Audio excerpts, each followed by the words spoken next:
This is where you actually do the meat of synthesis, analysis and synthesis. It doesn't look like a Hollywood lab, but it's the envy of chemists when they come out and visit. Oh, that's the kind of lab I've always wanted. And it's totally functional. Sasha Shulgin, a chemist who's risked his sanity and scientific reputation to create new mind-altering psychoactive drugs, many of which he believes could be used in mainstream medicine. Whatever drug he invents, he takes it first. As his records show, several times since the 1950s, it could have sent him permanently mad. Completely out of control, about equal to 300 mics of LSD. So I was really very serious. It's going to be a serious trip.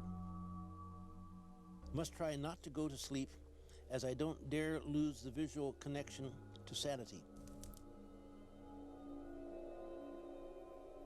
Didn't want to lie down, because if I lie down, that's a prelude to death. So I had to keep moving, but I couldn't move very well. 3:45, a nadir of nothingness. I am extremely scared. God help. This is the insanity game.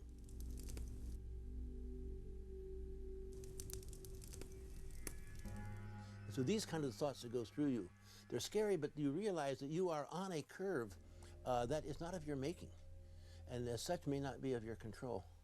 It was a very frightening experience. 45 years ago, Shulgin threw in a lucrative career with Dow Chemicals, went to pre-medical school and built a lab in his garden. He's created some 300 new drugs he says doctors might use for anything from pain relief to mood enhancement. And he's always been his own guinea pig, with no outside authority involved. Generally, I'll have something on board every couple, 3 days. The whole process of exploring unknown things is a very personal thing. You never know what's going to happen. And I usually do it in complete privacy. So I have my own notes, I can inspect myself for varieties of changes. It is an absolutely unknown. You do not know what the effects are going to be, and very important, you do not know what dosage to start at.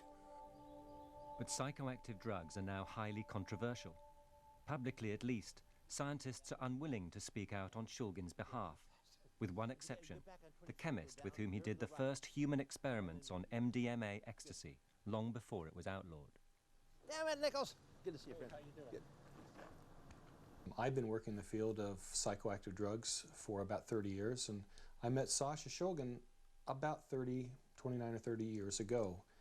At that time, he was pretty much of an icon for people who work in this field and was doing self-experimentation and chemistry. I think you had people like Aldous Huxley, who took mescaline and wrote the book Doors of Perception, and all through history scientists have tested compounds and procedures on themselves. If you're going to find a new drug that has some truly revolutionary properties, like Albert Hofmann with LSD, there's the unknown of what will happen. You expect that maybe this compound will be like other compounds, but there's always the hope, and of course that's also the risk, that something will pop out of that that's totally unexpected. Shulgin's critics see him as a misguided genius. Till 1994, the Drug Enforcement Agency allowed him to possess and work with many known psychedelic drugs. But when he failed to keep to the terms of the license, the DEA raided his lab. They found he'd been conducting unauthorized research, fined him heavily, and took away the license. But that hasn't stopped him.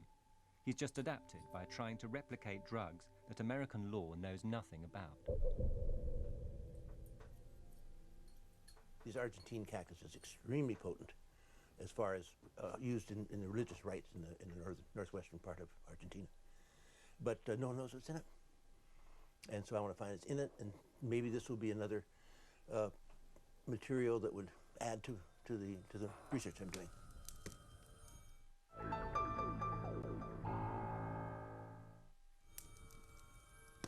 His supporters argue that Shulgin's scope for scientific research and self-experiments has been increasingly determined by what's considered socially and politically acceptable. Without his license, he's even had to destroy the original specimens he invented. All the ones with little red stars are with little red markers in here. And those are ones that I had synthesized that had actually been made illegal. And when I gave my license back to the federal government, I took all those retainer discovery samples and destroyed them.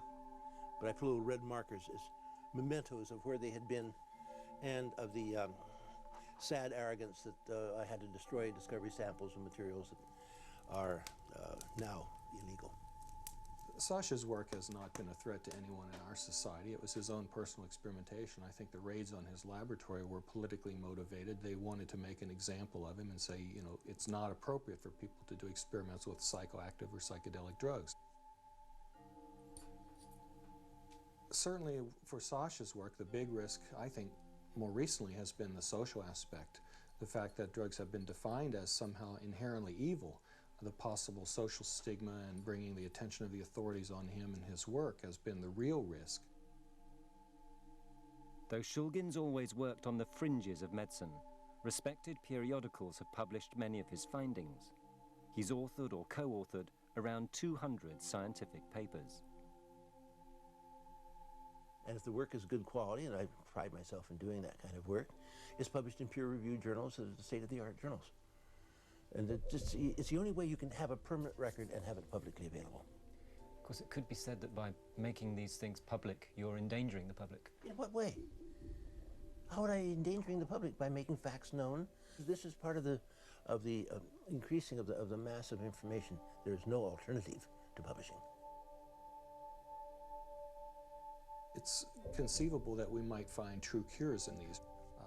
I think the things that we've seen that are tantalizing are the possibility to change behavior in fundamental ways, to get people on track who have gone off in an antisocial or violent direction, in people who are dying, take away the pain of terminal illness, just take away intractable pain from people who suffer from pain.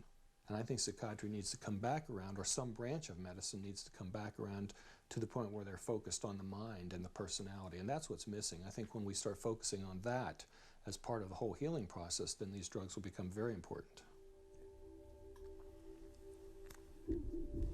If one discovers and from the discovery invents and creates new things, you're making the world a richer place.